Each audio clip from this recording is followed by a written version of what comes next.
Hello and welcome to the Strange Tales podcast presented by me, your host Winston R. Douglas.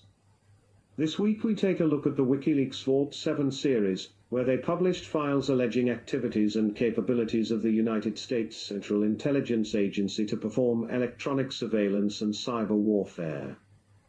The files, dating from 2013 to 2016, include details on the agency's software capabilities, such as the ability to compromise cars, smart TVs, web browsers and the operating systems of most smartphones including Apple's iOS and Google's Android, as well as other operating systems, such as Microsoft Windows, Mac OS, and Linux. A CIA internal audit identified 91 malware tools out of more than 500 tools in use in 2016 being compromised by the release.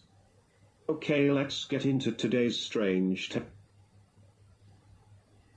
During January and February 2017, the United States Justice Department was negotiating through Julian Assange's attorney Adam Waldman for immunity and safe passage for Assange to leave the Ecuadorian embassy in London, and to travel to the United States, both to discuss risk minimization of future WikiLeaks releases including redactions and to testify that Russia was not the source for the WikiLeaks releases in 2016. In mid-February 2017, Waldman, who was pro bono, asked Senator Mark Warner, who was co-chairman of the United States Senate Intelligence Committee, if he had any questions to ask Assange.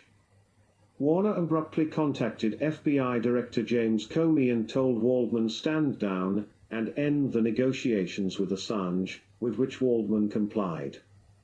However, David Laufman, who was Waldman's counterpart with the Justice Department, replied, "That's BS, you're not standing down and neither am I." According to Ray McGovern, on the 28th of March 2017, Waldman and Laufman were very near an agreement between the Justice Department and Assange for risk mitigation approaches relating to CIA documents in WikiLeaks possession or control, such as the redaction of agency personnel in hostile jurisdictions, in return for an acceptable immunity and safe passage agreement, but a formal agreement was never reached, and the very damaging disclosure about Marvel Framework was released by WikiLeaks on the 31st of March 2017. In February 2017, WikiLeaks began teasing the release of Vault 7 with a series of cryptic messages on Twitter, according to media reports. Later on in February, WikiLeaks released classified documents describing how the CIA monitored the 2012 French presidential election. The press release for the leak stated that it was published as context for its forthcoming CIA Vault 7 series. In March 2017, U.S. intelligence and law enforcement officials said to the international wire agency Reuters that they have been aware of the CIA security breach, which led to Vault 7, since late 2016. Two officials said they were focusing on contractors as the possible source of the leaks. In 2017, federal law enforcement identified CIA software engineer Joshua Adamschult as a suspected source of Vault 7. On the 13th of April 2017, CIA Director Mike Pompeo declared WikiLeaks to be a hostile intelligence service. Publications. Year 0. The first batch of documents named Year 0 was published by WikiLeaks on the 7th of March 2017, consisting of 7,818 web pages with 943 attachments, purportedly from the Center for Cyber Intelligence, which already contains more pages than former NSA contractor and leaker Edward Snowden's NSA release. WikiLeaks did not name the source, but said that the files had circulated among former U.S. government hackers and contractors in an unauthorized manner, one of whom has provided WikiLeaks with portions of the archive.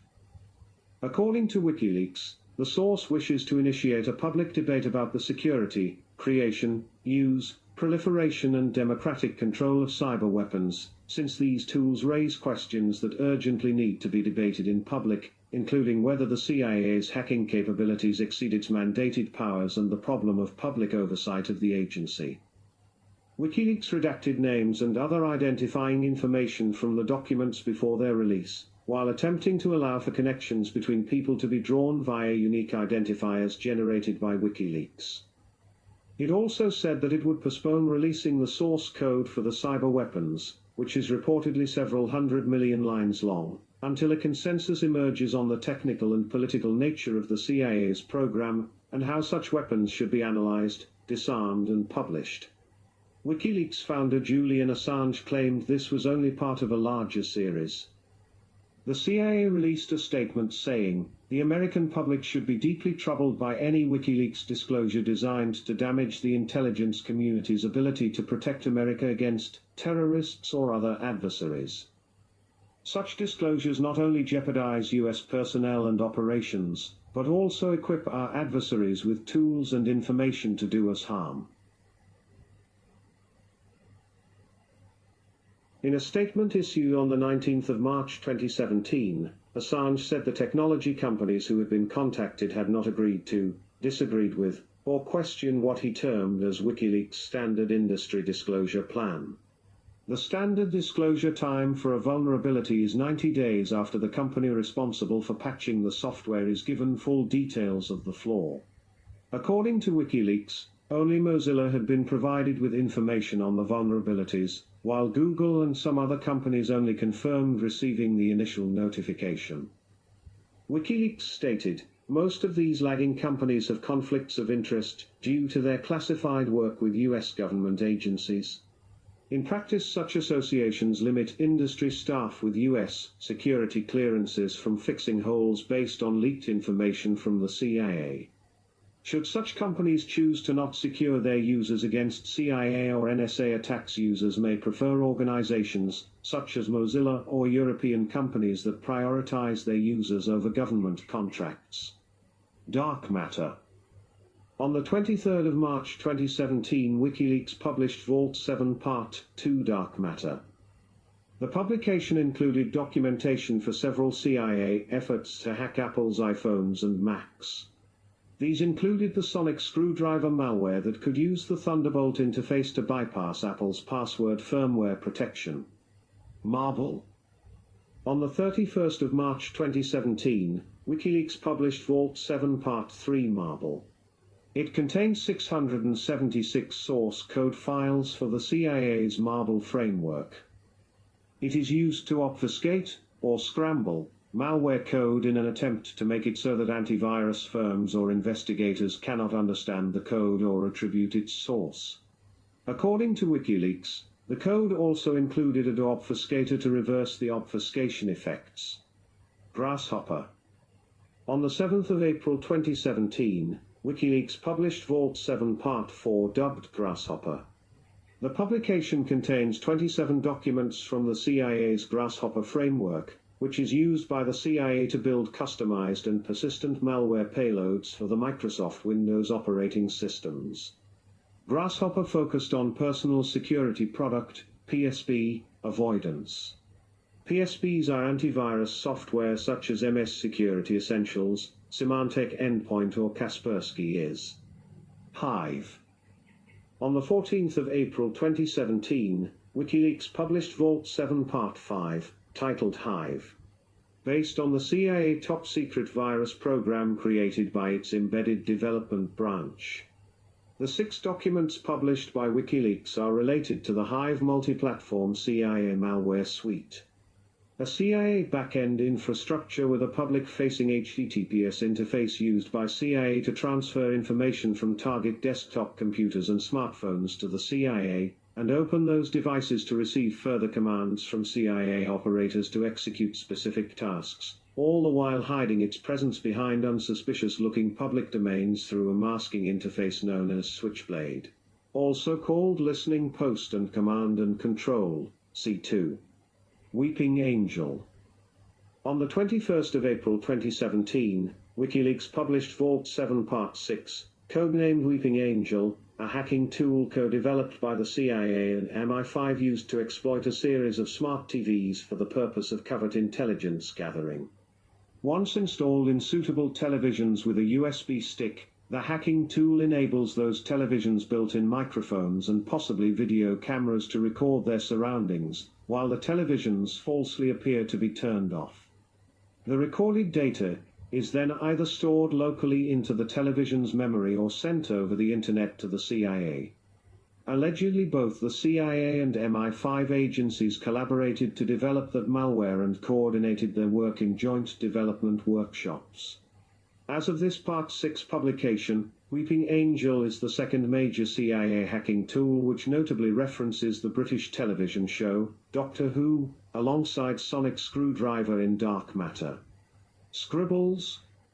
On the 28th of April 2017, WikiLeaks published Vault 7 Part 7 Scribbles.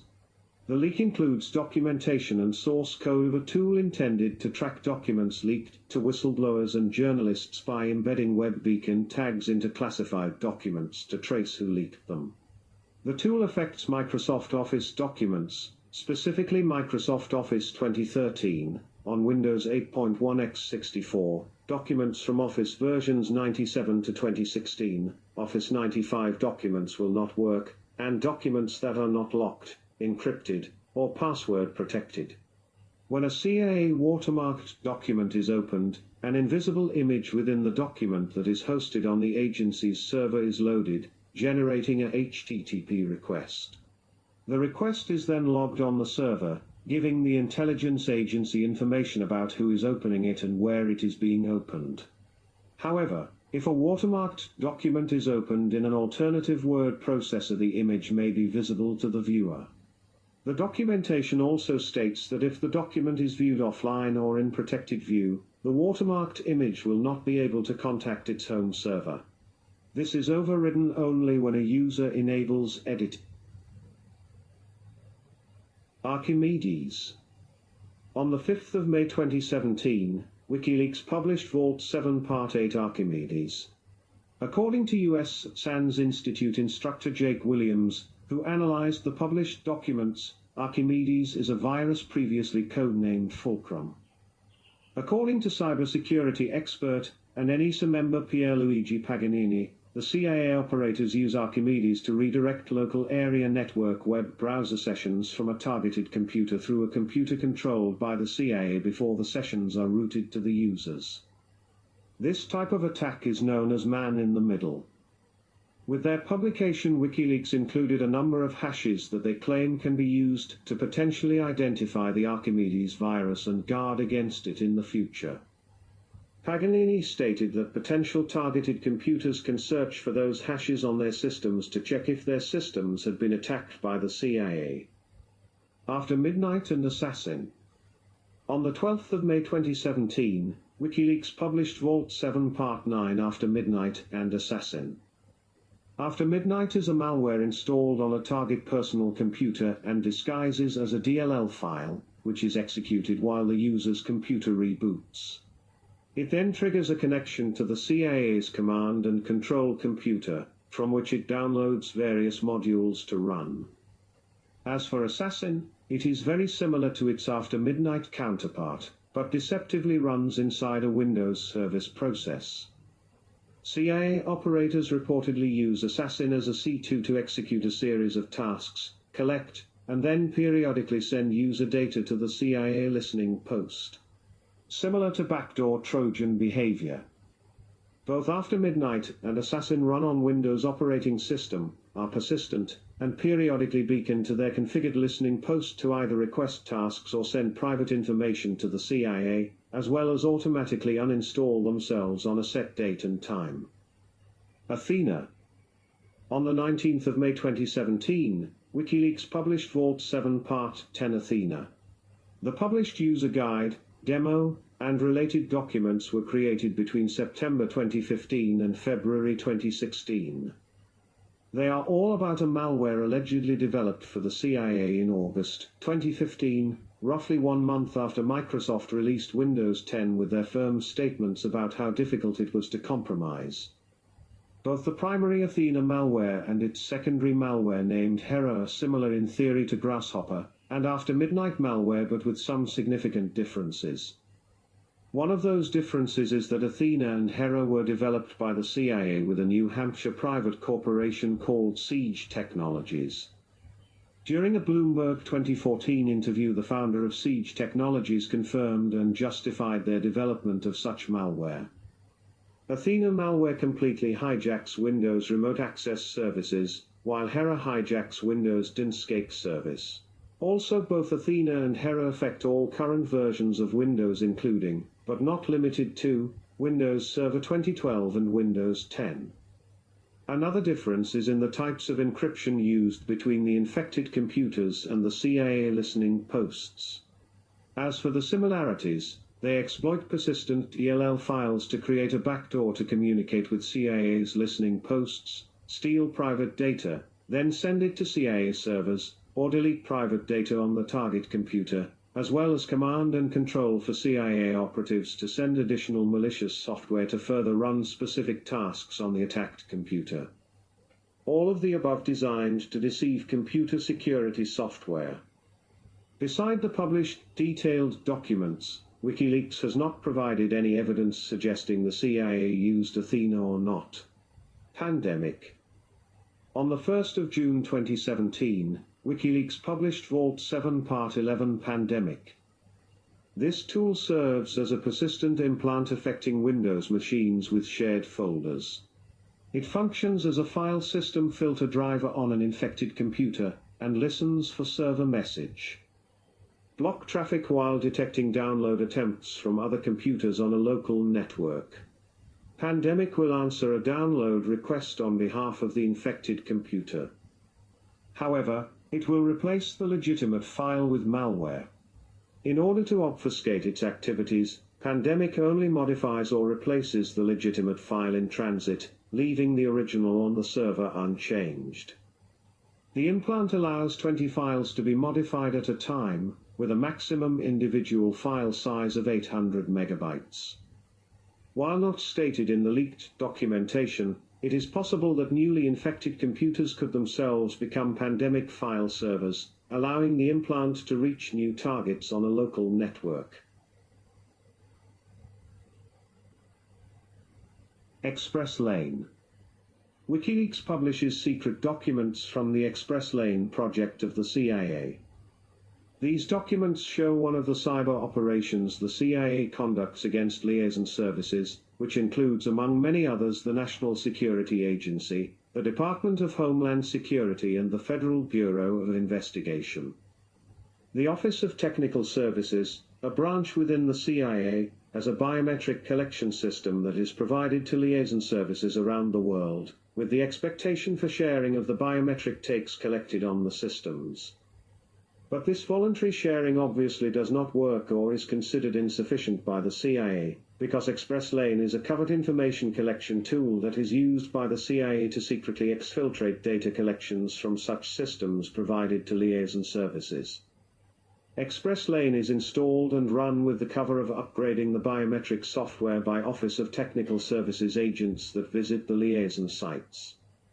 Liaison officers overseeing this procedure will remain unsuspicious, as the data exfiltration disguises behind a Windows installation splash screen. The core components of the Office of Technical Services system are based on products from Crossmatch, a U.S. company specializing in biometric software for law enforcement and the intelligence community.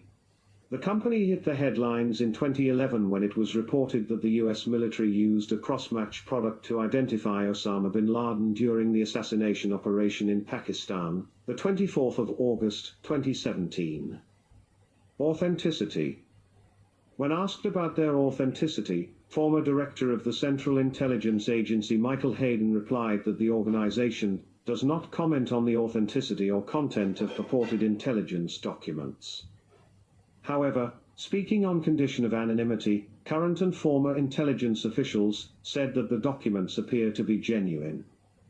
Edward Snowden tweeted shortly after the documents' release that they looked authentic.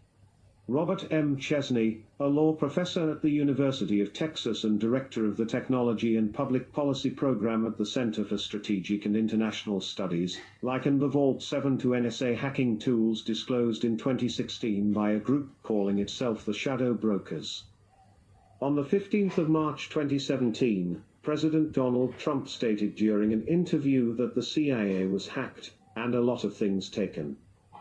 The following day, in a statement, Democratic Congressman Adam Schiff, the ranking member of the House Intelligence Committee, wrote in a news release, "In his effort to once again blame Obama, the president appeared to have discussed something that, if true and accurate, would otherwise be considered classified information." Schiff also said that the president has the power to declassify whatever he wants. Organization of cyber warfare. WikiLeaks said that the documents came from an isolated, high-security network situated inside the CIA's Center for Cyber Intelligence in Langley, Virginia. The documents allowed WikiLeaks to partially determine the structure and organization of the Center for Cyber Intelligence. The Center for Cyber Intelligence reportedly has an entire unit devoted to compromising Apple products. The cybersecurity firm Symantec analyzed Vault 7 documents and found some of the described software closely matched cyber attacks by Longhorn, which it had monitored since 2014. Symantec had previously suspected that Longhorn was government-sponsored and had tracked its usage against 40 targets in 16 countries. Frankfurt base. The first portion of the documents made public on the 7th of March 2017, Vault 7 Year Zero, revealed that a top-secret CIA unit used the German city of Frankfurt as the starting point for hacking attacks on Europe, China, and the Middle East. According to the documents, the US government uses its Consulate General Office in Frankfurt as a hacker base for cyber operations. WikiLeaks documents reveal the Frankfurt hackers, part of the Center for Cyber Intelligence Europe, were given cover identities and diplomatic passports to obfuscate customs officers to gain entry to Germany. The Chief Public Prosecutor General of the Federal Court of Justice in Karlsruhe, Peter Frank, announced on the 8th of March 2017 that the government was conducting a preliminary investigation to see if it will launch a major probe into the activities being conducted out of the consulate, and also more broadly whether people in Germany were being attacked by the CIA. Germany's Foreign Minister Sigmar Gabriel from the Social Democratic Party responded to the documents of Vault 7 Year Zero that the CIA used Frankfurt as a base for its digital espionage operations, saying that Germany did not have any information about the cyber attacks. Umbrage. The documents reportedly revealed that the agency had amassed a large collection of cyber attack techniques and malware produced by other hackers. This library was reportedly maintained by the CIA's Remote Devices Branch's Umbrage group, with examples of using these techniques and source code contained in the Umbrage component library Git repository. According to WikiLeaks, by recycling the techniques of third parties through Umbrage, the CIA can not only increase its total number of attacks, but can also mislead forensic investigators by disguising these attacks as the work of other groups and nations. Among the techniques borrowed by Umbrage was the file-wiping implementation used by Shamoon. According to PC World, some of the techniques and code snippets have been used by CIA in its internal projects, whose end result cannot be inferred from the leaks. PC World commented that the practice of planting false flags to deter attribution was not a new development in cyber attacks. Russian, North Korean and Israeli hacker groups are among those suspected of using false flags. According to a study by Kim Zetter in The Intercept, Umbrage was probably much more focused on speeding up development by repurposing existing tools, rather than on planting false flags. Robert Graham, CEO of Errata Security, told The Intercept that the source code referenced in the Umbrage documents is extremely public, and is likely used by a multitude of groups and state actors. Graham added, "What we can conclusively say from the evidence in the documents is that they're creating snippets of code for use in other projects and they're reusing methods in code that they find on the internet. Elsewhere they talk about obscuring attacks, so you can't see where it's coming from, but there's no concrete plan to do a false flag operation. They're not trying to say we're going to make this look like Russia." On the day the Vault 7 documents were first released, WikiLeaks described Umbrage as a substantial library of attack techniques stolen from malware produced in other states including the Russian Federation, and tweeted, "CIA steals other groups' virus and malware facilitating false flag attacks." A conspiracy theory soon emerged alleging that the CIA framed the Russian government for interfering in the 2016 US elections. Conservative commentators such as Sean Hannity and Ann Coulter speculated about this possibility on Twitter, and Rush Limbaugh discussed it on his radio show. Russian Foreign Minister Sergei Lavrov said that Vault 7 showed that the CIA could get access to such fingerprints and then use them. Cybersecurity writers, such as Ben Buchanan and Kevin Poulson, were skeptical of those theories. Poulson wrote, "The leaked catalog isn't organized by country of origin, and the specific malware used by the Russian DNC hackers is nowhere on the list." Marble Framework. The documents describe the Marble Framework, a string obfuscator used to hide text fragments in malware from visual inspection. As part of the program, foreign languages were used to cover up the source of CIA hacks. According to Wikileaks, it reached 1.0 in 2015 and was used by the CIA throughout 2016. In its release, Wikileaks described the primary purpose of Marble as to insert foreign language text into the malware to mask viruses, trojans and hacking attacks, making it more difficult for them to be tracked to the CIA and to cause forensic investigators to falsely attribute code to the wrong nation. The source code revealed that Marble had examples in Chinese, Russian, Korean, Arabic, and Persian. These were the languages of the US's main cyber adversaries, China, Russia, North Korea, and Iran. Analysts called Wikileaks' description of Marble's main purpose inaccurate, telling The Hill its main purpose was probably to avoid detection by antivirus programs. Marble also contained a deobfuscator tool with which the CIA could reverse text obfuscation. Security researcher Nicholas Weaver from International Computer Science Institute in Berkeley told The Washington Post, "This appears to be one of the most technically damaging leaks ever done by Wikileaks, as it seems designed to directly disrupt ongoing CIA operations."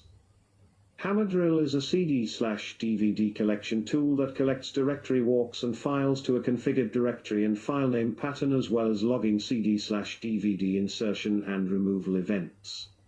V2.0 adds a gap-jumping capability that injects a Trojan into 32-bit executables as they are being burned to disk by Nero. Additionally, V2.0 adds a status, termination and an on-demand collection feature controlled by Hammerdrill status.dll, hammerdrillkiller.dll and hammer drill collector.dll. The logging now also fingerprints disks by hashing the first two blocks of the ISO image, which enables unique identification of multi-sessions disks even as data is added and removed. The log also logs any time a Hammerdrill Trojan binary is seen on a disk. After Wikileaks released the first installment of Vault 7, Year Zero, Apple stated that many of the issues leaked today were already patched in the latest iOS, and that the company will continue work to rapidly address any identified vulnerabilities. On the 23rd of March 2017, Wikileaks released Dark Matter, the second batch of documents in its Vault 7 series, detailing the hacking techniques and tools, all focusing on Apple products developed by the Embedded Development Branch of the CIA. The leak also revealed the CIA had been targeting the iPhone since 2008, a year after the device was released. These Embedded Development Branch projects attacked Apple's firmware, meaning that the attack code would persist even if the device was rebooted. The Dark Matter archive included documents from 2009 and 2013. Apple issued a second statement assuring that based on an initial analysis, the alleged iPhone vulnerability affected iPhone 3G only and was fixed in 2009 when iPhone 3Gs was released. Additionally, a preliminary assessment showed the alleged Mac vulnerabilities were previously fixed in all Macs launched after 2013. Wikileaks said on the 19th of March 2017 on Twitter that the CIA was secretly exploiting a vulnerability in a huge range of Cisco router models discovered thanks to the Vault 7 documents. The CIA had learned more than a year ago how to exploit flaws in Cisco's widely used Internet switches, which direct electronic traffic, to enable eavesdropping. Cisco quickly reassigned staff from other projects to turn their focus solely on analyzing the attack and to figure out how the CIA hacking worked, so they could help customers patch their systems and prevent criminal hackers or spies from using similar methods. On the 20th of March, Cisco researchers confirmed that their study of the Vault 7 documents showed the CIA had developed malware which could exploit a flaw found in 318 of Cisco's switch models and alter control of the network. Cisco issued a warning on security risks. Patches were not available, but Cisco provided mitigation advice. The electronic tools can reportedly compromise both Apple's iOS and Google's Android operating systems. By adding malware to the Android operating system, the tools could gain access to secure communications made on a device. According to Wikileaks, once an Android smartphone is penetrated, the agency can collect audio and message traffic before encryption is applied. Some of the agency's software is reportedly able to gain access to messages sent by instant messaging services. This method of accessing messages differs from obtaining access by decrypting an already encrypted message. While the encryption of messengers that offer end-to-end encryption, such as Telegram, WhatsApp and Signal, wasn't reported to be cracked, their encryption can be bypassed by capturing input before their encryption is applied, by methods such as keylogging and recording the touch input from the user. Commentators, among them Snowden and cryptographer and security pundit Bruce Schneier, observed that WikiLeaks incorrectly implied that the messaging apps themselves, and their underlying encryption, had been compromised, an implication which was in turn reported for a period by the New York Times and other mainstream outlets. Modern automobiles contain hundreds of onboard computers processing everything from vehicle controls to the infotainment system. These computers, called electronic control units, communicate with each other through multiple networks and communication protocols, including the controller area network for vehicle component communication such as connections between engine and brake control, local interconnect. Network for cheaper vehicle component communication such as between door locks and interior lights, media-oriented systems, transport for infotainment systems such as modern touchscreen and telematics connections, and FlexRay for high-speed vehicle component communications such as active suspension and active cruise control data synchronization. Additional consumer communication systems are also integrated into automobile architectures, including Bluetooth for wireless device connections, 4G internet hotspots, and vehicle Wi-Fi. The integration of these various communications and software systems leaves automobiles vulnerable to attack. Security researchers have begun demonstrating the multitude of potential attack vectors in modern vehicles, and some real-world exploits have resulted in manufacturers issuing vehicle recalls and software updates to mobile applications. Manufacturers, such as John Deere, have used computer systems and digital rights management to prevent repairs by the vehicle owners, or by third parties, or the use of aftermarket parts. Such limitations have prompted efforts to circumvent these systems, and increased interest in measures such as Motor Vehicle Owners' Right to Repair Act. In 2010, security researchers demonstrated how they could create physical effects and undermine system controls by hacking the ECU. The researchers needed physical access to the ECU and were able to gain full control over any safety or automotive system, including disabling the brakes and stopping the engine. In a follow-up research paper published in 2011, researchers demonstrated that physical access is not even necessary. The researchers showed that remote exploitation is feasible via mechanics tools, CD players, Bluetooth, cellular radio, and wireless communication channels allow long-distance vehicle control, location tracking, in-cabin audio exfiltration and theft. This means that a hacker could gain access to a vehicle's vital control systems through almost anything that interfaces with the automobile's systems. 2015 Fiat Chrysler Uconnect hack. Uconnect is Fiat Chrysler's internet-connected feature which enables owners the ability to control the vehicle's infotainment/navigation system, sync media, and make phone calls. It even integrates with the optional onboard Wi-Fi. However, susceptibilities in Fiat Chrysler's Uconnect system, available on over 1.4 million cars, allows hackers to scan for cars with the system, connect and embed malicious code, and ultimately, commandeer vital vehicle controls like steering and brakes. 2015 Tesla Model S hack. In 2015 at the DEF CON hacking conference, Mark Rogers and Kevin Mahaffey demonstrated how a chain of exploits could be used to take complete control of the Model S. Mark Rogers and Kevin Mahaffey identified several remote and local vulnerabilities that could be used as entry points. They demonstrated that after exploitation the vehicle could be remotely controlled with an iPhone.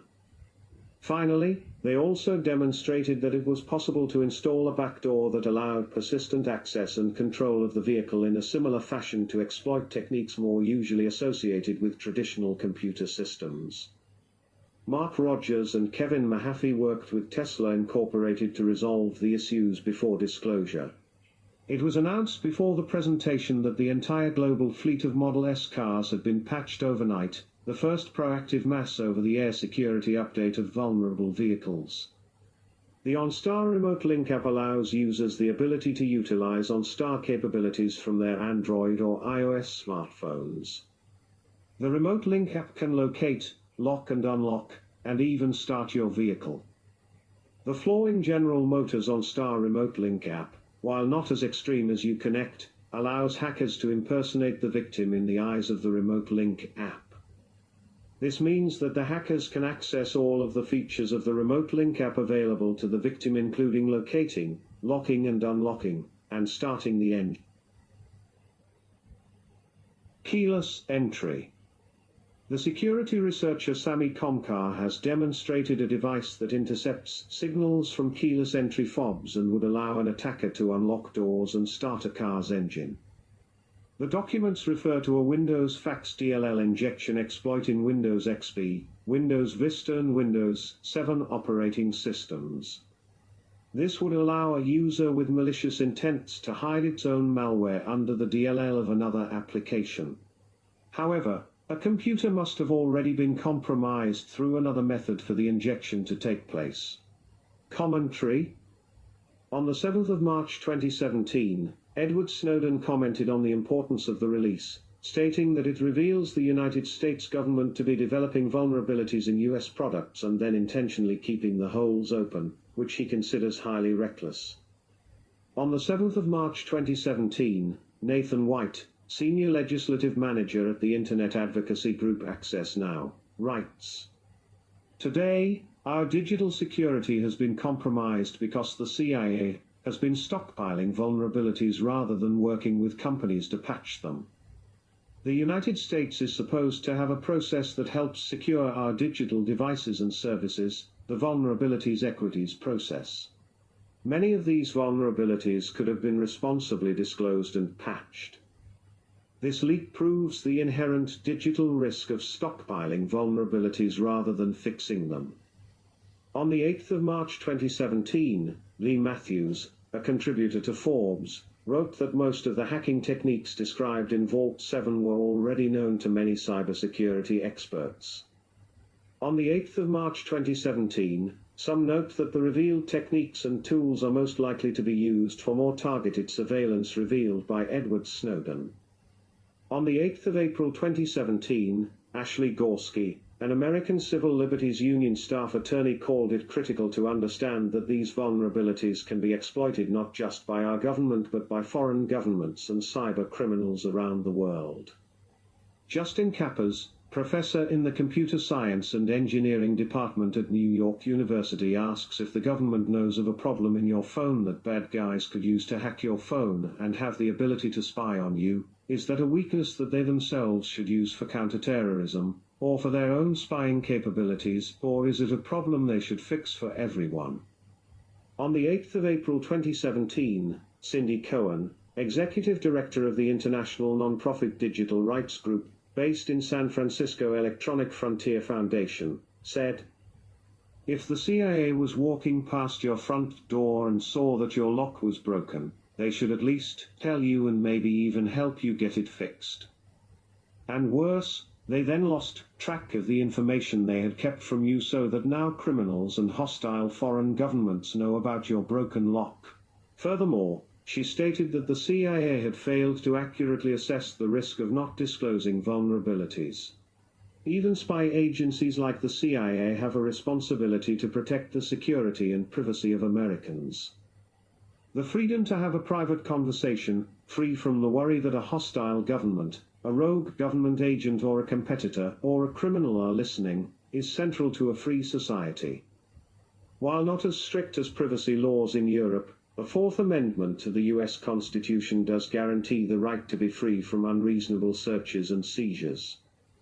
On the 12th of May 2017, Microsoft President and Chief Legal Officer Brad Smith wrote, "This is an emerging pattern in 2017. We have seen vulnerabilities stored by the CIA show up on Wikileaks." In other words, Smith expressed concern about the fact that the CIA have stockpiled such computer vulnerabilities, which in turn were stolen from them, while they failed to inform Microsoft in a timely fashion about their security breach. As a result, the privacy and security of their customers around the world were potentially negatively affected for an extended period and caused widespread damage. Thank you all so much for listening.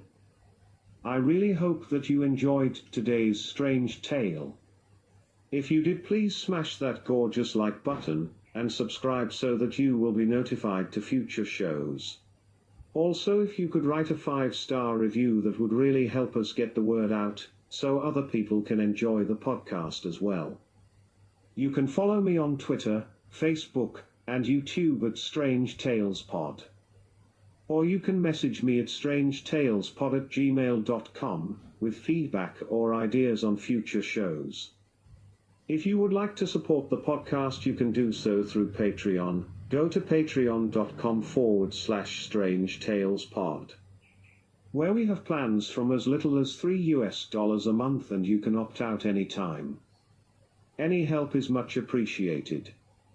This is me, your host, Winston R. Douglas, signing out for now. Thanks again, hope to see you again soon.